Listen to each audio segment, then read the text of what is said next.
Welcome to the Rainmaker Podcast, where we elevate marketing leaders inside and out. I'm your host, Veronica Rami, master marketer, executive leader, and mentor to ambitious marketing leaders wanting to advance their careers. Each episode is filled with genuine, unscripted conversations with some of the world's top marketing experts, accomplished leaders, and industry trailblazers representing brands, both large and small.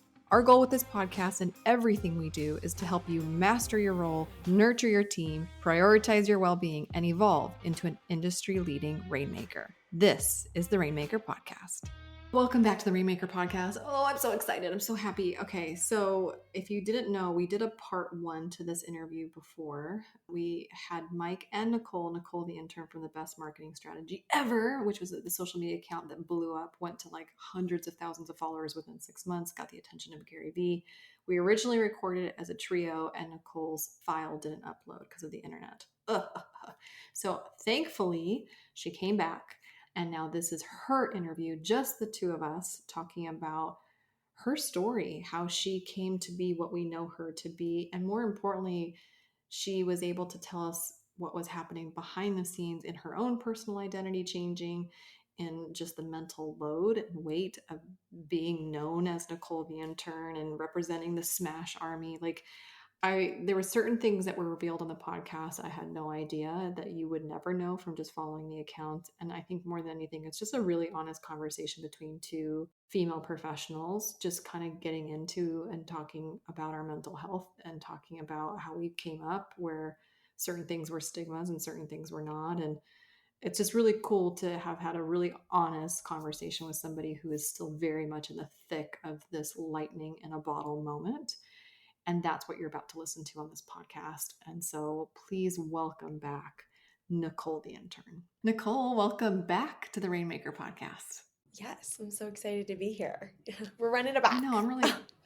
Well, you know what? Yeah, let's call it back. I'm really grateful that we got a chance to do this because unfortunately the first time your Wi-Fi was not friendly at all. And so this time you are calling in from some stable Wi-Fi. And now, if anything, not that I don't love Mike, I love Mike, but I'm really excited to have you exclusively, selfishly all to myself from one female to another to talk about your story from your perspective. And you're such a great sport. You decided to come back on the show. So I really appreciate your time. Yes. Yeah, I'm really happy to be here. It's still such a new world to me, so it's also cool to meet someone who is a pro in the business and been doing it for a long time. So that's sweet. Okay, well let's do this because I think people that follow you or follow the account, they'll get a sense of your quirky side, your fun side. I think, like you said, and even the last podcast, I don't know if it went through, where you're like, I consider this a job. Like I didn't sign up to be internet famous necessarily. Like to me, it's still very much the job.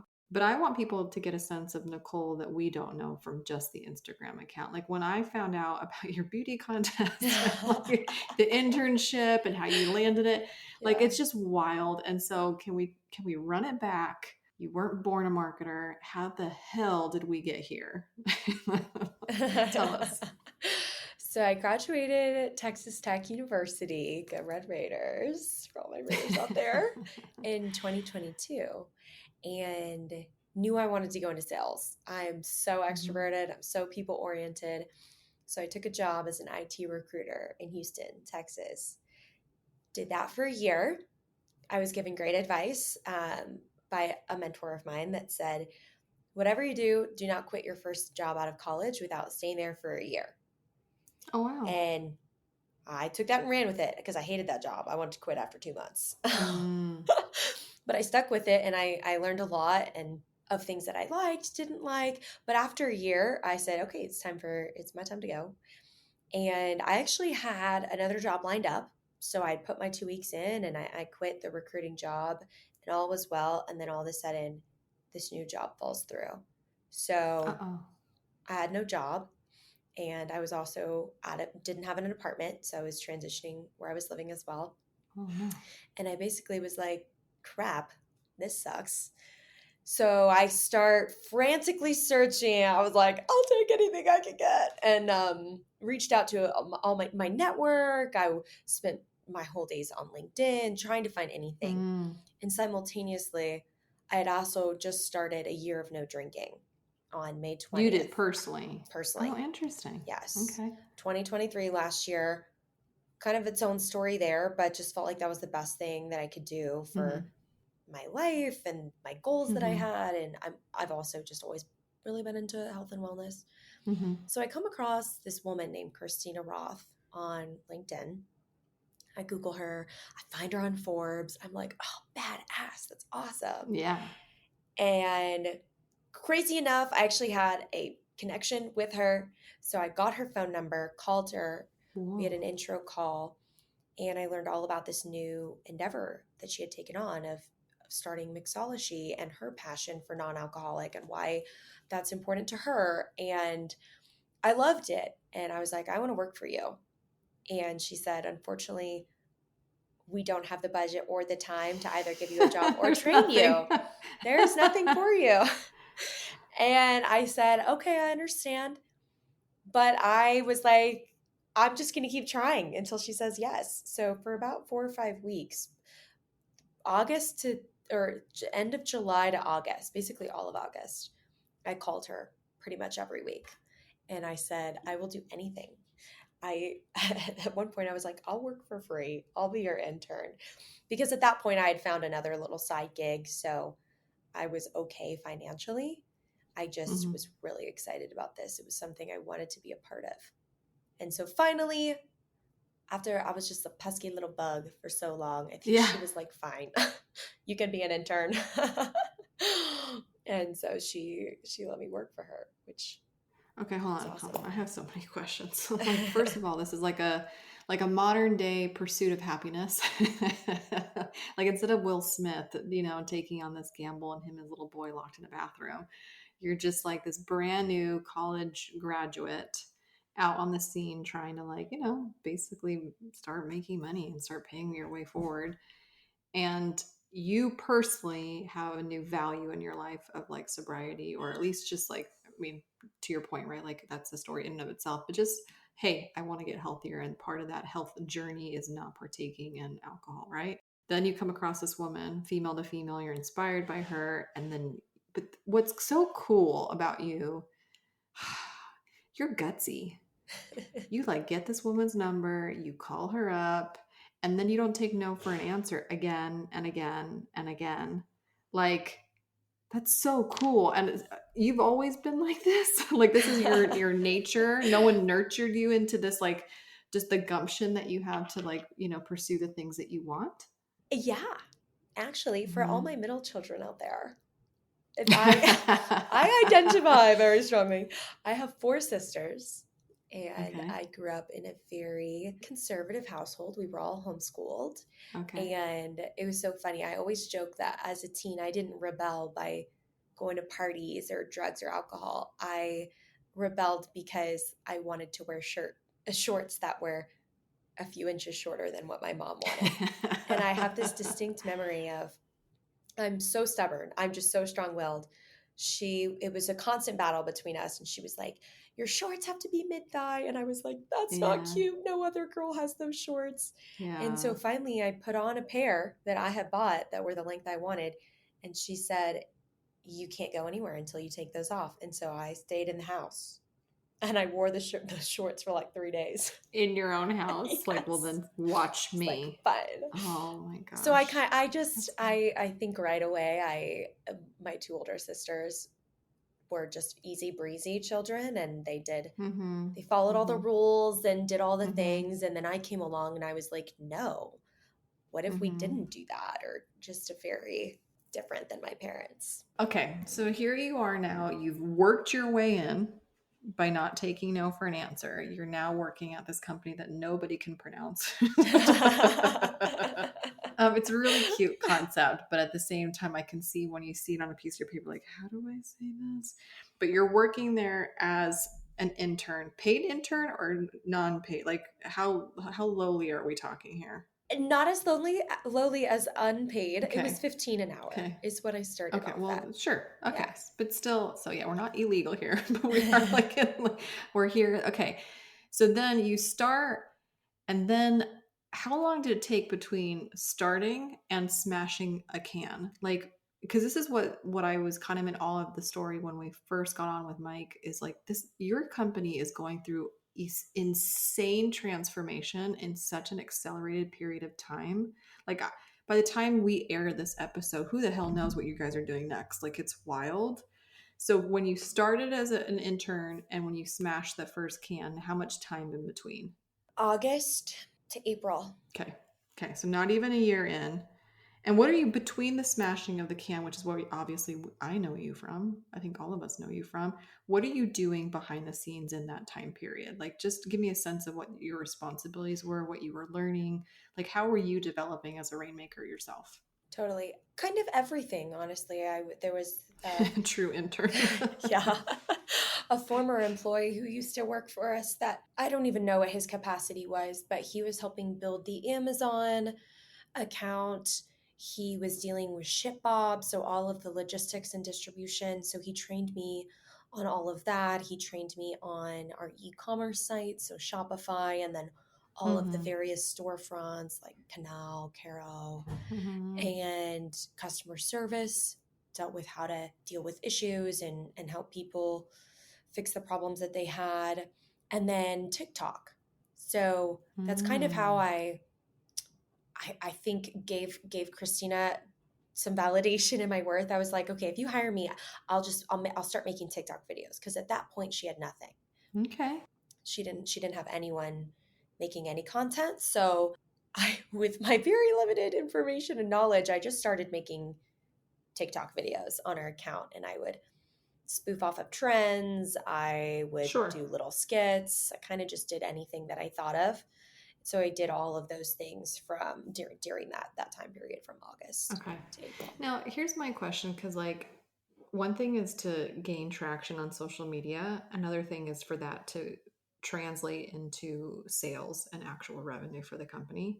So while you're doing these TikToks, and I know that you were kind of growing the company's account before the best marketing strategy ever was born, like, while you're growing the company's account, did that translate into sales, or was it more just the social media that was kind of taking off?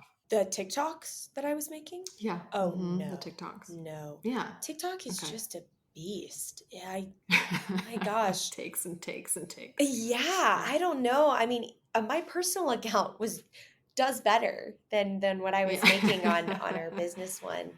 That's interesting. And I would Okay. do the same trend, and it would take off on my personal. I would get hundreds of thousands of views. And That's interesting. so no, at that point it was all experimentation, honestly. Okay. Okay. So then now we're okay. So now we're kind of on the brink of the best marketing strategy ever, right? The account that just blows up overnight, it feels like, for a lot of us, and just everybody's rallying behind the intern who's trying to stick it to her boss, right? Like, can you prove something within a certain time frame? The stakes are high. Like, it's just like the perfect ingredients, almost like a movie, you know? Yeah. You have your main character who's the underdog. You have this villainous boss that I think all of us have had villainous bosses in our past or present. You have something to prove. You represent all of us who have something to prove. I mean, like, just the cocktail behind this, like, brand narrative is just like chef's kiss, right? And you were just like a really good sport, right? Like, how much creativity was your own to try some of the early stuff? Like, you were in, like, I don't even know, some little get-ups and just different outfits and things like that, and different ways to smash the said cans. How much it was of your own genesis and creativity, or how much was it in a conversation as a team with more intentionality than maybe we even think? Because they are like very home cut videos. Like, you don't think that they're high polished. Mm-hmm. Totally. I would say, oh gosh, probably 50-50 with coming up with the Okay, ideas. For that's cool. example, the yellow costume girl Hmm. with the, what's her name? What, Kill Bill? Kill Bill. Kill Bill. Hmm. That's kind of before my time. I associate Kill Hmm. Bill with a SZA song. I didn't even know that was a movie. So there Yeah. was definitely references, cultural references that I just didn't Didn't, know. yeah.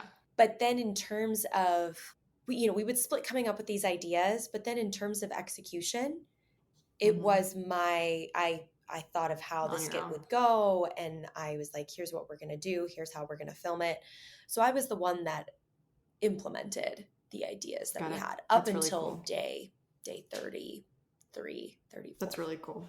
I think I like that you got to say that on camera. I think it's awesome. Just because, again, you're an intern. Give the intern as much credit as physically possible is what I say. Well, but I do have to add, I mean, but there were many times where I had my idea and then it just fell so flat. Like, for example, Yeah, sure. driving the mini car with the mean girls, like, get in, loser, we're going shopping. And my original idea was to run into a tower of cans, and it was just anticlimactic and didn't look good. And I was at a loss. So I call Mike, and he's like, well, what if you just run over one single can? And I was like, oh, brilliant. So Mike and I mean, we almost were just one human where like, if I didn't have it, he had it. If he didn't have it, I had it. So, I mean, it was so much collaboration. So, do you think that's where the best creativity is going to be like sourced? It's like not where one person has a great idea, but it's like where two minds come together, a third is formed, a third better one. Like, did you experience that? Because watching your dynamic on camera and the little pieces that we could, like I got to see that, but I'm curious from your perspective too. totally.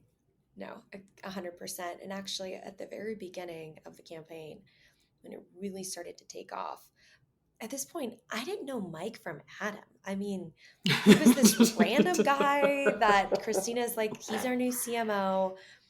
I mean, I barely talked to him when he was brought on in December.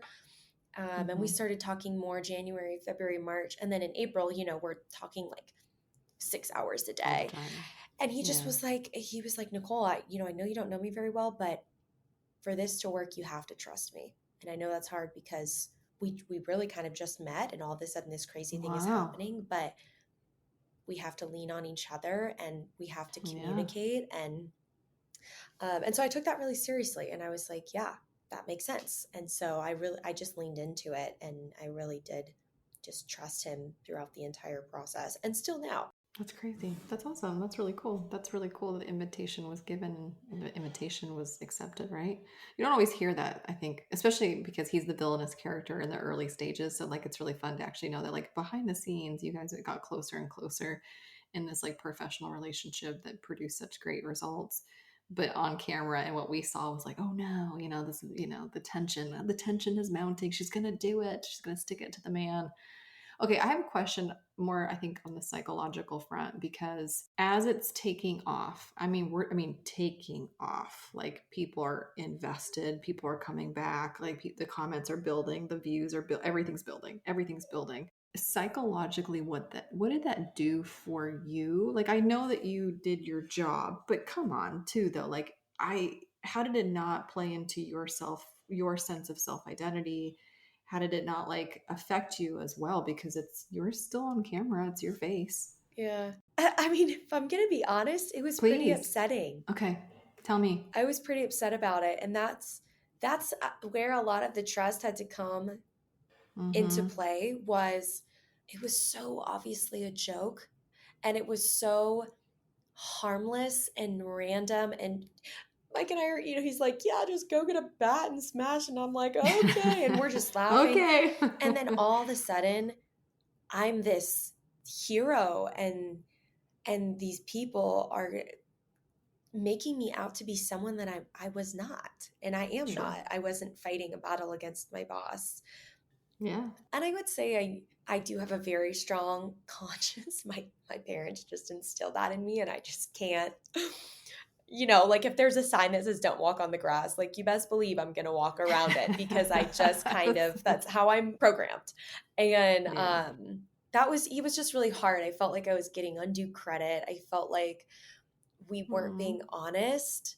And I spent many, many nights just so anxious about like, how are we going to uncover this? Because either everyone hates me because they're like, you're a liar. You weren't actually fighting for your job, whatever, or we don't tell them. And then that's just not the right thing to do, because, you have to, anyways, and Mike and I spent hours and hours and hours talking about it, because it really kind of took a life on its own. And neither one of us thought that what happened was going to happen. And so working through that, and I guess this undue glory that I was receiving was hard to work through.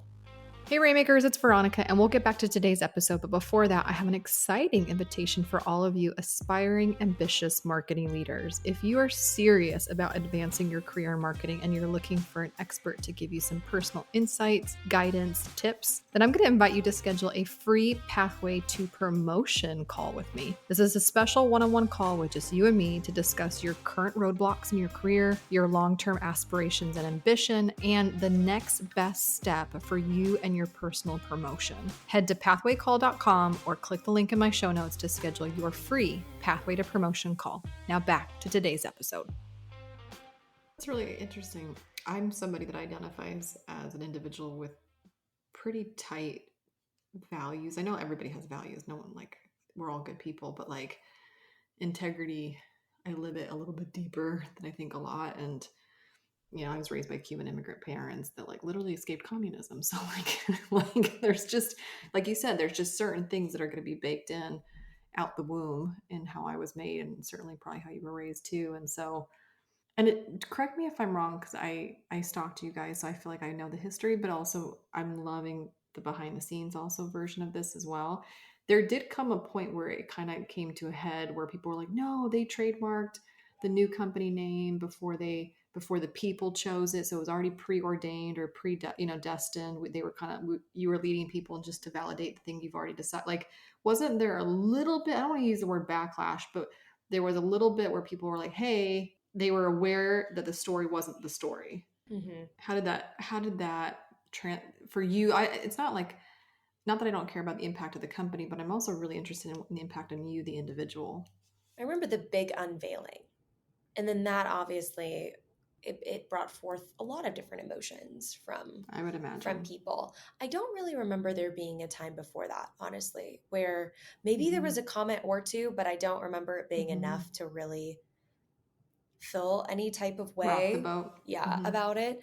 But I do remember comments Yeah. like that people were commenting that for sure. Did you ever have to kind of walk away from it? Because you were so consistent. That was probably the other thing that I was like, does she not have a life? Like, in the sense of like, you were so consistent. It was so prolific in just content that was being like, and then if you're behind the scenes battling, like, are we being honest? Are we being like, right? If that's happening behind the scenes, but you have to show up every day, multiple times a day, like, was there ever a point where you're like, I don't want to show up.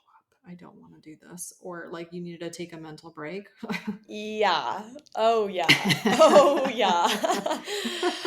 Yeah, honestly, I no, it was probably that the April to June was probably some of the most intense months of my life that I've experienced to date, because I was also simultaneously preparing for this really big competition that has been an integral part of my life for the past 5 years, and that I cared deeply about. And then also, yeah, no, I didn't have a life. Like, quite honestly, no, I didn't hang out with people. I saw my boyfriend as much as I could. We're long distance, so that wasn't that Helped. frequent during this time. Yeah. But I Yeah. think, I don't know, I think I also am just kind of wired in a way where I can very much so differentiate. Like, this is my job. I have a job to do. And at this point, too, I really had taken on that responsibility that I couldn't let the community down. And I For still sure. feel that right now because it is my face up there, and also because I care. But yes, there were many, many days where I was like, Okay. this I sucks. appreciate your trans. Well, and anybody who's in charge of social media, I mean, the memes around social media managers are just hilarious for a reason.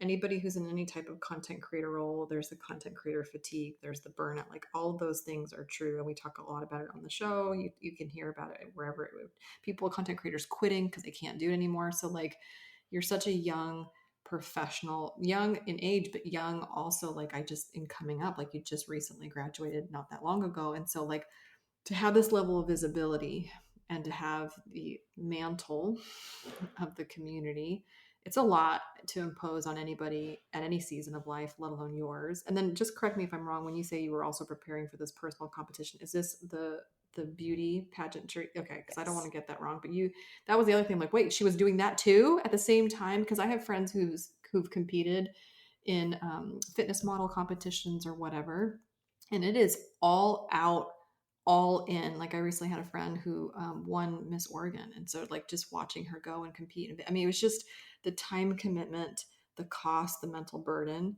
of that endeavor is also wildly intense from what I know and have seen through my friends. So you were doing that while also this job, your job was blowing up. Yeah. Oh, Nicole, I how did you know. come through? No, I'm just like, I mean, we talk a lot about mental health in the Rainmaker, in the marketing community. I don't think we hear about it enough yet, in my personal opinion. Anytime you're in those type of positions, whether it's sales or marketing or just any type of revenue generation of any kind, where the company's like really leaning on you, it has those feelings, right, of just mental strain. How do you take care of yourself today? What have you learned about yourself to like self-regulate? Because I think that's also wildly important to talk about. Yeah, I love that you're talking about this because it's actually I've been thinking a lot about it ever since Miss Texas ended, actually. So, unfortunately, the culmination, I think, of the stress and personal things I was also dealing with, and just everything that had happened, really came out the week of Miss Texas, and I did not have a good week of competing, which was really honestly devastating to me because I prepped to win, and Mm-hmm. I knew by Saturday night I wasn't going to win. Just in my heart, and people always like, "Oh, Mm-hmm. you just never know," and I'm like, "No, but you know how you just No, know I that know. it was not for me because I really honestly hadn't been taking care of myself, and Mm-hmm. I just kind of broke down Mm-hmm. that week. And then I'm also a debate coach, and so like 4 days later, I flew out. Cool. I know I had to fly out to the Czech Republic to coach my debate team. And then I flew back, and then we launched the presidential campaign, and then I got canceled on the internet, and everyone hated me for a sec. And I was like, oh my word, I can't do it. I'm gonna Yeah. explode. So yeah, and then being on the road and doing the tour has kind of been hard. So actually, like kind of within the last 2 weeks, I had to sit down with myself where I was like, dude, you've been going since Yeah, April. man. You need to just chill out for a sec. And Yeah. I think for me, that means turning off my phone, like turning it off. Mm-hmm. I just Mm-hmm. constantly was, responding to DMs and being on the account and really not having a line between working and not working. And so now I found books I like to read.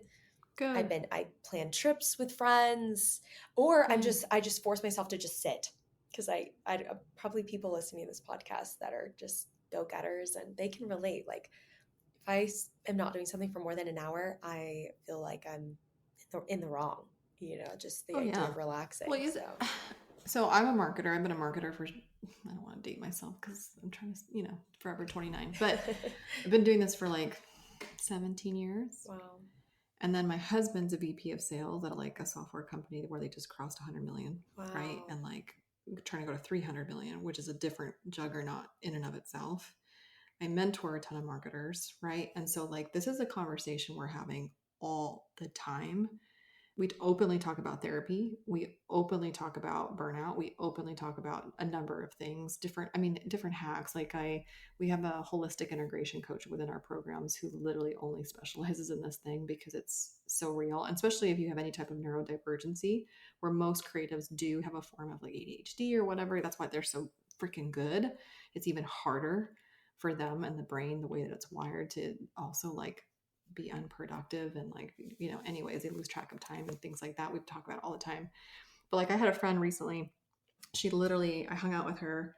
We've known each other virtually forever, but we just recently hung out in LA at a speaking thing, and she had two phones with her, and I'm like, what's the two phones, Jordan? Tell me. She's like, well, this phone is my personal life and this phone is not my personal life, this is my work life. It got to a place where in one device she couldn't have enough rules or settings or whatever, like focus mode or this. She couldn't be disciplined, and the phone couldn't help her be disciplined enough to separate her work life from her personal life. So then she literally got herself two phones, where Instagram for the business is on one phone, her personal Instagram on her like is on the other phone. You know what I mean? Like she literally walks around with two devices all the time. And then she's like, it's been one of the best things that I've done for myself and like my mental health. And I was like, oh, like, and then do you see my, people can't see this if they're not watching it on camera, but I have this chair in my office. She's fabulous. She's like this Rainmaker red rust color, velvety, of course. And this actually was a suggestion from the coach I was telling you about in our program. She's like, Veronica, maybe you should get a transition chair. I'm like, what the hell is a transition chair? She's like, because the chair I'm sitting in right now is my like command center. Like, this is where I am boss, and I'm in front of you, I'm in front of this camera, and here I go. And when I'm in this chair, it's a different part of me that's like, I'm here to mother beeping execute, and I'm gonna like eat decisions for breakfast. But before I walk out those doors, these glass kind of, French door looking things to my office, and go have to be a wife, and go have to be a mother to 2 kids, and go have to be anything other than what I am in this chair, where's the physical mental transition happening? There is none, like, especially when you're working on your devices. And so my friend was saying, go buy yourself a transition chair. And then the Rainmaker community, they call it, one of my Rainmakers called it share the chair. So this is share the chair. And oftentimes I'll go from this chair, my command center chair, and then I'll go take a beat and sit in my transition chair before I physically walk out of the office, just so that I'm telling my whole nervous system it is time for us to transition. And so, like, what you're describing on this podcast, please understand that, like, what you're doing is wildly healthy. If you, it doesn't make us crazy. This is the actual burden and ramifications of the type of professions that you find yourself to be in and what we do. And it requires more self-care than I think a lot of us give ourselves credit. Yeah, I started seeing a therapist a month ago. Good for you. For the first time in my life. Yeah, which was a big step for me, because I come from a place where there's a good amount of stigma around therapy, and Cubans don't do therapy. I was about to say, yeah, your background too, for sure. At least my Cubans, don't want to generalize for all Cubans, but I will say my Cuban family, we don't do that. Therapy's not like a thing. Like, you just, handle your shit. No, literally. So, literally. But I love therapy, and I've gone through different modalities. My current favorite is IFS, Internal Family Systems, which is you with you. And it has been life-changing. And my husband goes to an IFS therapist that is not mine, and I have my own IFS therapist, and we both have ours. Mm-hmm. Wow. That's Big really fan. cool. Okay. I adore you. I want to squeeze you. Okay. Can we talk about community? This came up. Sure. The Smash Army. This is originally, just so people know why I reached out to you guys, because I'm writing a book on identity marketing and these like subcultural identities that people gravitate towards. And like, you've made it when people like want to tattoo your brand on their bodies or be buried in your brand. Like, the net effect of like a Harley Davidson kind of Harley hog love, right? And watching you guys do the Smash Army and the Smash Army being born, and this like very unique community rallying behind this thing. And now what you're trying to do with it. Like, I want to talk about this community because you mentioned earlier in the podcast that you feel like a moral obligation to care for them and to represent them well. Correct me if I'm wrong. The Smash Army, the military reference came after you wore a cute military hat, correct? Is that like the genesis of the Army part? Yes. That was my 6th or 7th Smash.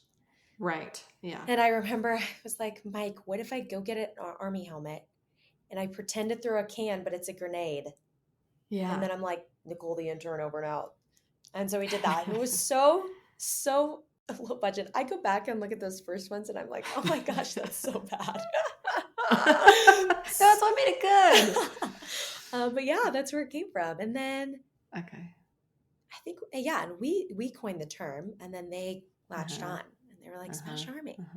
Well, that's the thing too. Like, I think there's a lot of great examples in marketing where the brand will try to brand their people and identity, and they're like, no, don't call us that, right? Or sometimes the community be like, we want to be called the, Cumber Bitches, and like the actors like, I don't want to call you the Cumber Bitches or whatever. I think I saw that in an interview with Benedict Cumberbatch from Doctor Strange. That's too funny. And so it goes both ways, where like the brand either creates the identity or the people create the identity. But either way, I think at the end of the day, the people have to adopt it and have to own it. End of story. So you wore the hat. It was a well-liked and well-received video. And then you're like, well, okay, let's test it. Like, let's just call them the Smash Army. And then when did you notice that it was adopted? Like, that they were like, yes, we will be known as this. I kind of feel like on that video, it was that first video. Yeah. With struck gold. Yeah. It was like, oh, it can't be anything other than Smash Army. Yes, that's awesome. It just made That's so so much awesome. sense. Well, this is something that I talk about in the book. Like, you know, just like comedians test out little jokes in like shitty little clubs, right in the middle of nowhere before you ever see them on the Netflix special. There comes a point in identity marketing that you have to prove it, right? It has to be validated. It has to be taken or adopted, or the stamp of validation by the people themselves. It's rare that it's ever like that instantaneous. So it's so cool to hear that you guys like struck gold so quickly. I think Mike said it in his podcast, but it was like lightning in a bottle. Like we knew it right away and it was just like whew, on fire. How do you define your community? Like, what does it actually mean to you, Smash Army? Like, what is the Smash Army's values? Or like you know what I mean? Like when they named you Nicole, why did they name you Nicole? Like, why did your parents name that? Why did they name you Veronica? Like, what's the meaning behind Smash Army to you? Oh gosh, what a great question. What a great question. I guess the first couple of adjectives that come to mind are lighthearted and fun, like no pressure. I feel like there's so much in our world where just like feel the pressure to buy things or to look a certain way, or there's so many brands that are just very aesthetically beautiful, and they really kind of only cater to one type of person or expectations. And I think with the Smash Army, it's just like come one, come all. Mm-hmm. It doesn't matter who you are or what you do, or what political side you land on or Mm-hmm. where you Mm-hmm. came Mm-hmm. from. And I have very much so found this when I went on tour and people were coming to Sprouts to meet me. And I tried to put my finger on one demographic or one type of person, but there wasn't. Mm-hmm. It was 16-year-olds to 60-year-olds and Mm-hmm. men and women, I feel like it was just this very special lighthearted community where I was leading the charge on something that was just pure fun and entertainment, and people loved it. I love it. I still love it. I think this is what's so cool Still about love it, identity marketing to yeah. me is that it transcends demographics. You know, I think a lot of people when they think from a marketing perspective, like, oh, the identity of your avatar, their average age between 30 to 45, they have discretionary income, they live in the top 10% of zip codes, whatever, blah, blah, blah, blah. But to me, when I think of identity marketing, it's not their demographics, what they look like, what they are, what they look like in Facebook ads targeting. It's their values. It's the identity of who I am, the values that I believe, how I conduct myself. Like to the point of like, I think identities, like you could even talk about them like they're a real person. So Smash Army, like if there was a Smash Army playlist, what would be on the Smash Army playlist? Like what did the Smash Army listen to? If I had to like do a Pinterest board of their perfect space, like I had to design their room. I was a designer for the Smash Army. What would the room look like? Because it shouldn't look like everybody else. If I had to dress the Smash Army, what would they be wearing? Like you know what I mean? Like it's like almost like you're talking about it like a full human being, but it's a representation of what we see ourselves in, right? And so like I just think there's so much space for you guys to go. I mean, you guys are obviously doing a great job with them, but like even more space to go further with their identity and giving more significance and meaning and status, because it's a whole identity now, baby. Like it's a whole thing, you know? You know what's funny? And I kind of am latching on to something that you just said, because now Yeah, that I think please. about it, in many ways, it might be me projecting my own identity For sure. onto them because Yeah. I come from pageant world, Mm-hmm. and also just my own individual self. I've always felt like I need to look a certain way. I remember I would Mm-hmm. never post a picture on Instagram unless it was the perfect lighting and perfect background. And I think I Mm-hmm. just thought in order to be successful, your brand just needed to have so much money and make beautiful content, make beautiful things. And then also to people really, their first comment being like, oh, you're pretty. And I just kind of always associated that like, oh, my worth, I'm pretty. Like, pageants, pretty. And then I do this and I just let go of all of that. And I was just an idiot on the internet. And I'm, acting as Captain Jack Sparrow. And I just like stuff that I never in a million years, like 3 years ago, if you would have been like, yeah, Nicole, you're going to have those videos of you on the internet, I'd been like, you're lying out of your teeth, Yeah, straight through your yeah. teeth. Because that was just vulnerability in a way that I had no interest in doing. And so I guess the way that I described it is also, I feel like the person that I kind of unlocked and now am. And it's like so much more liberating and cool to make content when you can let all that stuff go. Well, and there's like, there's transferable implication because, for people who are sober curious, who are you without alcohol? Like, who are you when you don't have to rely on the liquid courage to go to sing karaoke and to go hang out with your friends and to socialize and not have to, like, there's so many brand implications that could come from that directly ties into the product that you're selling from the identity of your community, which is just, I think, again, it's just so juicy, it's so delicious. Like, I'm just geeking out on all things marketing right now, but like, it's really cool. So, question that I have for you is like, what next? Like, what is next for Nicole? You, what is next for the Smash Army? I love this question because, again, sake of transparency, because I know people's also love transparency. I think I was kind of struggling with being bought in, especially after the presidential thing and just some other issues. And I was just like, do I want this? I mean, it's a lot. It has been a lot. And I did a lot of self-reflection and had some really great conversations with Mike. And I'm totally bought in. Like, I really do believe in what we're doing and the direction that we're going. And after, I think also some just much needed rest as well. 100%. 100%. I'm excited. I'm really excited. So I think what's next for Nicole is I moved to Boulder. So I live here 10 minutes away from Mike. So that opens the doors so much to the content that we can create. And it's also really great to have some stability for a little bit. So we're launching our next campaign very soon. We just posted a video of Mike and his first can smash as Mike, not the Joker. I saw. I know, which is so fun.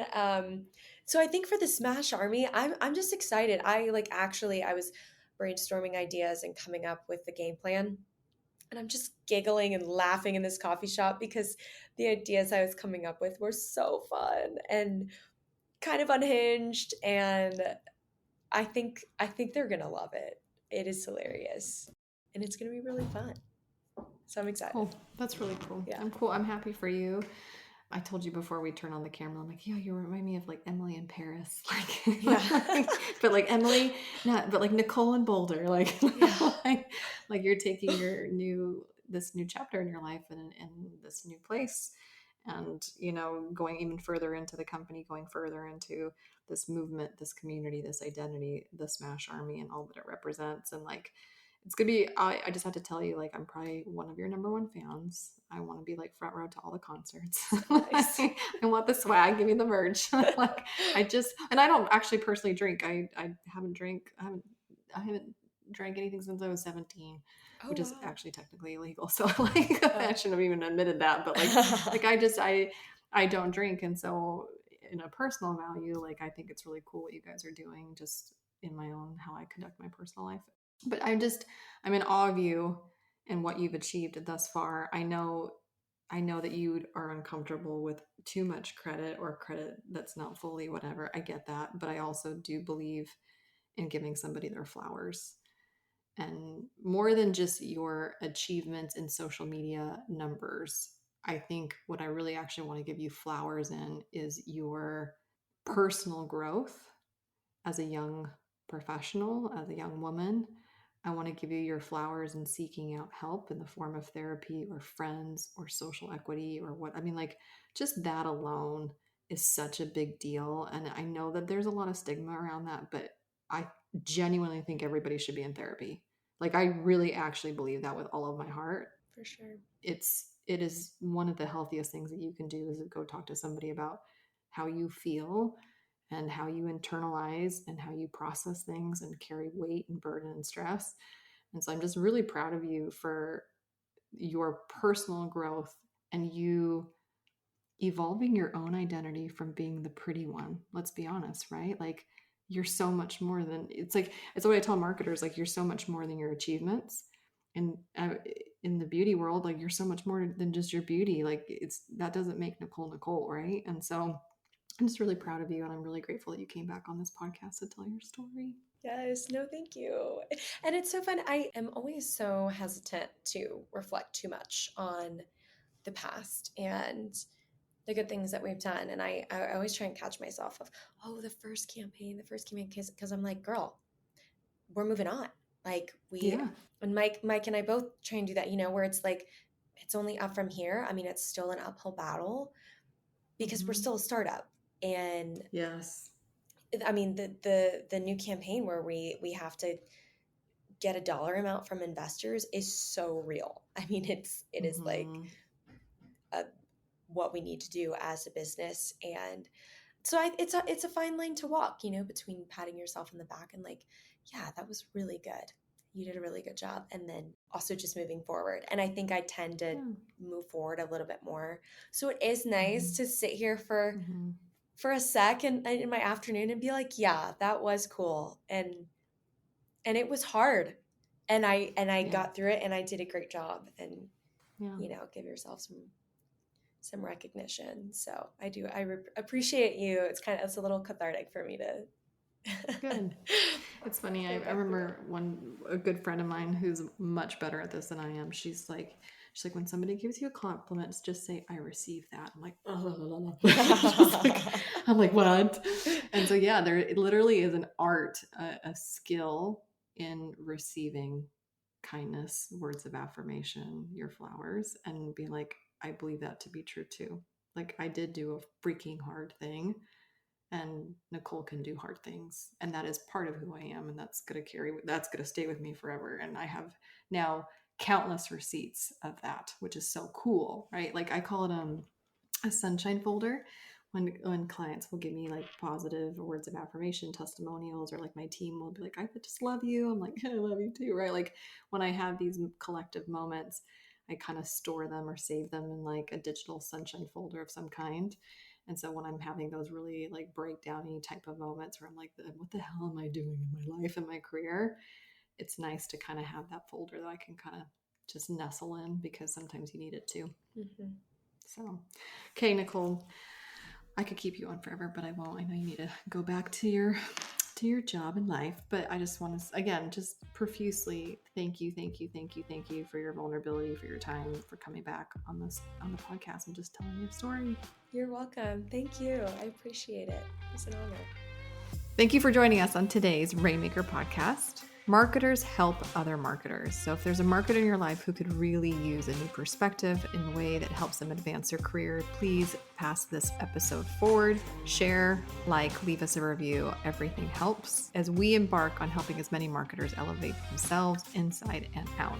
You can always visit veronicarami.com for today's show notes, additional links to some free resources and tools for you to help you advance your career. You can always connect with us on social media at @ViaRami if you want more behind the scenes or a way for us to connect personally. Until next time, my friends, make it rain.